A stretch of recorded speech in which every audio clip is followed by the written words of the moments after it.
haddaan ahay shacabka Soomaaliyeed qaasatan reer Muqdisho haddaan ahay waxaan leenahay cadaaladda mar walba ha shaqeyso in cadaalad ay helaan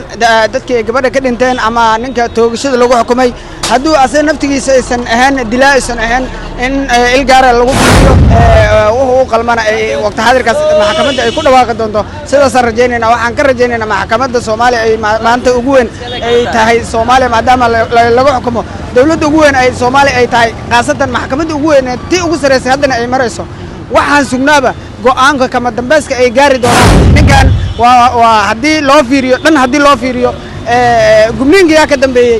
dab waay dabkada ayaa keenay ninkaasa keenay sababta asigana waa cadeystay inuu dabka uu keenay gabadhina ay dabkaas dartiis ay u dhimatay hadii dhaqaatiirta dartooda ay u dhimatayna waa dabkii wax uu gaaray leeyahay waxaan qabnaa cadaaladda mar walba ha shaqeyso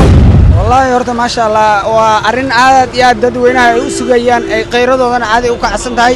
haddaan ahay shacabka Soomaaliyeed qaasatan reer Muqdisho haddaan ahay waxaan leenahay cadaaladda mar walba ha shaqeyso in cadaalad ay helaan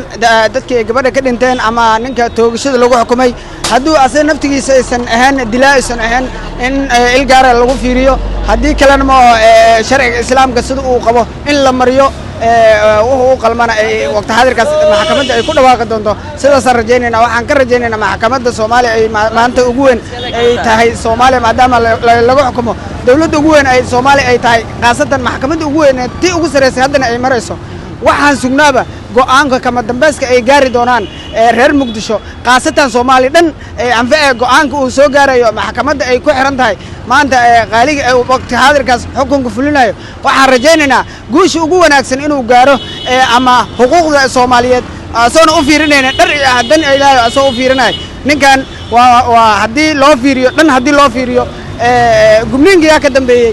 dab waay dabkada ayaa keenay ninkaasa keenay sababta asigana waa cadeystay inuu dabka uu keenay gabadhina ay dabkaas dartiis ay u dhimatay hadii dhaqaatiirta dartooda ay u dhimatayna waa dabkii wax uu gaaray leeyahay waxaan qabnaa cadaaladda mar walba ha shaqeyso waxaan leenahay maxkamadda sare waxaan leenahay go'aanka kama dambayska waa inaad mid ka fiirsatay oo ka soo noqosho aan lahayn dadka Soomaaliyeed ay ku qancaan ama hal la toogto ama la sii daayo labadaba inay ku qancaan ay waqti xaadirkaasna muranka meesha uu ku dhamaado taasaan ka rajaynaynaa insha Allah